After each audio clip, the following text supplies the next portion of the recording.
오늘 말씀은 크게 두 가지로 왕에게 고발하는 내용과 그 다음에 왕이 그 고발을 듣고 왕에게 항소하는 그런 장면을 볼 수가 있습니다. 먼저는 고관들이 예레미야의 말을 듣고 왕에게 고발합니다. 예레미야를 통해 말씀하시는 하나님의 뜻은 같습니다.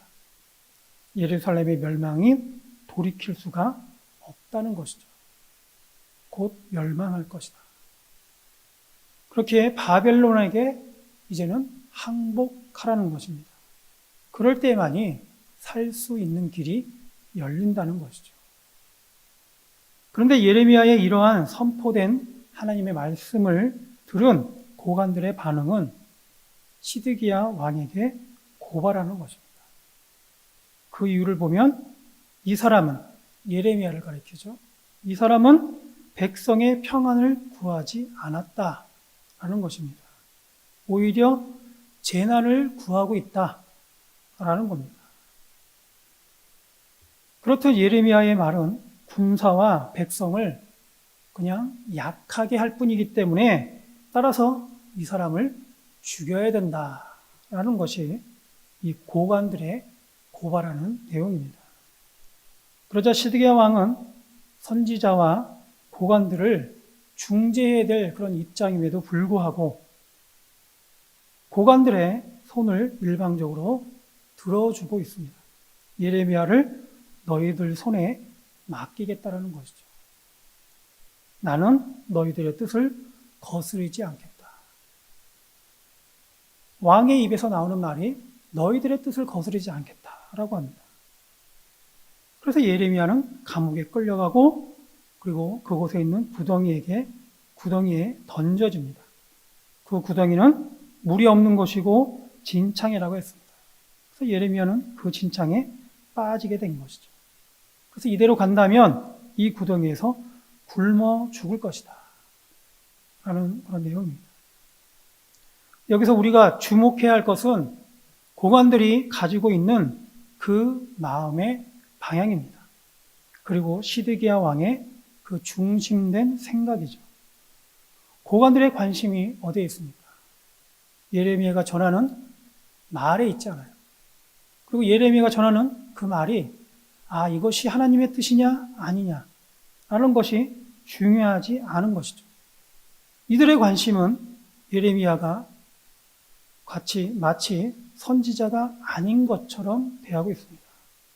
4절에 보면 이 사람이라고 예레미야를 지칭하고 있어요. 이 사람. 고관들에게 예레미야는 선지자가 아닙니다. 선지자는 하나님의 말씀을 전하는 자를 선지자라고 얘기하는데 이 고관들에게는 그냥 이 사람인 것이죠. 이미 이 태도에서부터 바로 하나님의 말씀에 관심이 없다라는 거예요. 그리고 하나님의 말씀을 전하는 선지자에게는 관심이 없다라는 것이죠. 고관들이 예레미야를 이 사람이다 라고 얘기하는 이유가 어디에 있겠습니까? 예레미야가 한 말에 화가 나니까. 그래서 이 사람인 예레미야가 한 말은 관심이 없고 그 말이 자신들의 마음에 합당하지 않기 때문에 그들에게 그래서 예레미야를 가리켜 이 사람이다 라고 막말을 하는 것이죠. 선지자의 말이라고 해도 그 말이 마음에 들지 않으면 거기에 대해서 기분 나쁜 그런 태도를 취하기가 쉬운데 선지자가 아니라고 생각하고 이 사람이다 라고 생각하니까 더더군다나 이 사람이 얘기하는 거에 대해서는 관심이 없고 그가 하는 말, 그 말이 자기들의 마음에 들지 않는다는 것입니다. 그러니까 선지자로서 인정하지 않기 때문에 그렇게 예레미야의 말의 의미보다는 그것이 하나님의 뜻이냐 아니냐 하는 것보다는 단순히 예레미야가 하는 그런 말이 듣기 싫다라는 이유로 바로 예레미야를 고발하고 있는 것입니다. 그래서 이들의 관심은 자기에게 유익한 말을 하느냐 아니하느냐 그것이 더 중요하게 생각되었다라는 겁니다. 예레미야는 하나님의 말씀을 전하고 있지만 위험을 무릅쓰고라도 마음이 아프지만 이 백성들을 향해서, 예루살렘의 성 안에 있는 사람들을 향해서 마음은 아프지만 하나님의 말씀을 전하고 있지만, 고관들은 예레미야가 전하는 하나님의 말씀에 관심이 있는 것이 아니라 자신들에게 유익한 말이냐 아니냐라는 것이 더 중요하게 여겨졌더라는 것이죠.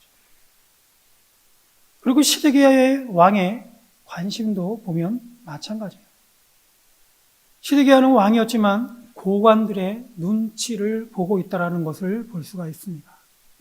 고관들의 위세에 눌려서 자신의 그런 권위를 포기하는 모습을 보이고 있는 것이죠. 시드기야 왕은 스스로 왕의 길을 포기한 것처럼 보이기도 합니다.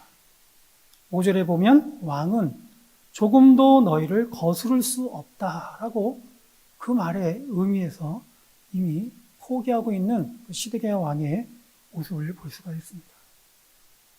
하나님이 세우신 왕임에도 불구하고 시드기야에게는 하나님의 선지자 예레미야에게 관심을 두는 것이 아니라 이미 고관들의 그 위세에 눌려서 거기에 이미 항복하고 있는 것입니다.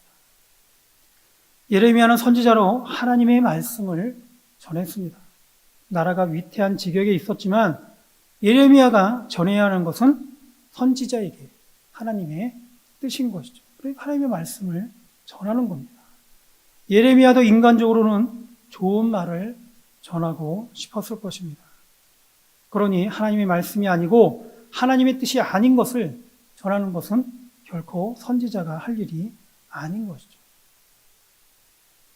따라서 예레미야는 하나님의 뜻을 전합니다. 안 그래도 위태한 예루살렘 성이지만 선지자 예레미야는 하나님의 말씀을 전하고 있습니다.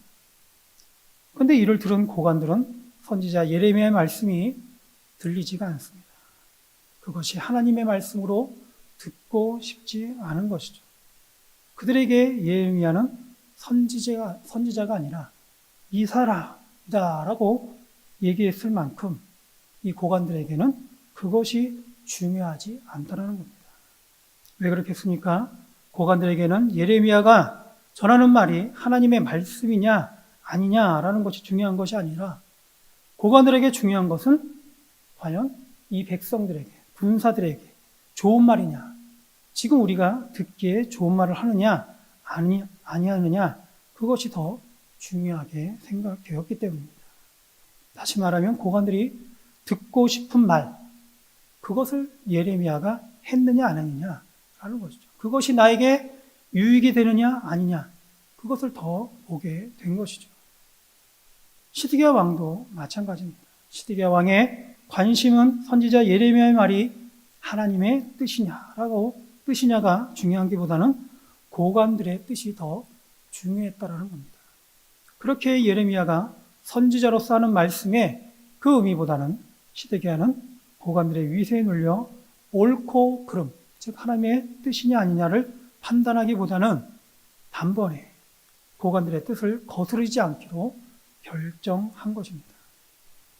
예레미야는 하나님의 뜻을 전했습니다. 그러나 고관들과 시드기야 왕은 하나님의 뜻이냐가 중요하지 않습니다. 이들의 관심은 자신들에게 유익이 되느냐라는 것입니다.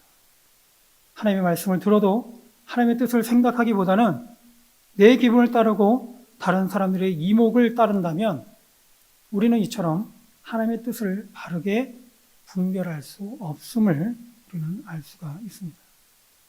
베드로가 예수님께서 곧 잡히실 것이다 라고 하자 베드로는 그런 인간적인 생각에 절대로 안 된다고 했듯이 오늘날 우리들도 하나님의 선하신 뜻이 어디에 있느냐를 판별하기보다는 하나님의 선한 뜻이 어디에 있느냐를 생각하지 않는다면 그냥 분별력이 없이 그저 내 생각에만 의존하기가 쉬운 것이죠. 그러다 보면 하나님의 뜻보다는 어떻습니까? 세상적인 가치가 더 중요하게 여겨질 것입니다. 이것이 우리가 주의해야 될 사항인 것이죠. 다음 되면 이 예레미야가 그 구덩이에서 굶어 죽을 것이다 라고 전하고 있어요. 그러자 시드기야 왕의 마음이 돌변하고 있습니다. 여기 30명을 데리고 가서 구덩이에서 예레미야를 구하라고 합니다. 이에 에비멜렉은 왕궁 곳간에 재료들을 가지고 가서 예레미야를 구하고 있습니다. 여기서 우리가 주목해야 될 것은 왕궁 내시 에비멜렉의 태도입니다. 왜 에비멜렉은 앞에 있는 고관들과는 다른 자세를 취했는가라는 것이죠. 에비멜렉은 시드기야 왕을 내주 왕이다라고 극진히 대접하고 있습니다. 또한 예레미야를 어떻게 얘기합니까? 선지자 예레미야다라고 부르고 있어요. 그러면서 무엇보다 에비멜렉은 위험을 무릅쓰고 그 모든 것을 다 떠나서 왕에게 바로 이 선지자 예레미야의 위급한 그 상태를 바로 고하고 있는 것이죠. 이처럼 에비멜렉은 하나님을 경외하는 자임을 우리는 알 수가 있습니다. 그렇게 에비멜렉은 하나님이 택하신 왕에게도 극진할 수가 있었던 것이고, 에비멜렉 또한 선지자 예레미야를 향해서 선지자 예레미야다라고 지칭할 수 있었던 것이죠. 그처럼 에비멜렉은 하나님의 말씀을 전하는 예레미야가 선지자다라는 것을 인정하고 있습니다. 그렇게 그 말을 듣기를 원했던 것이고, 또한 왕에게도 얘기할 때에도 내주 왕이여 라고 하나님께 세우신 왕에 대해서 극진할 수 있었던 것이죠. 그래서 예레미야에게 중요한 것은 무엇이겠습니까? 바로 고관들은 예레미야를 이 사람이다 라고 부르고 있지만, 에비멜렉은 선지자 예레미야가 바로 하나님의 말씀을 전하고 있다라는 것을 더 중요하게 생각했던 것입니다.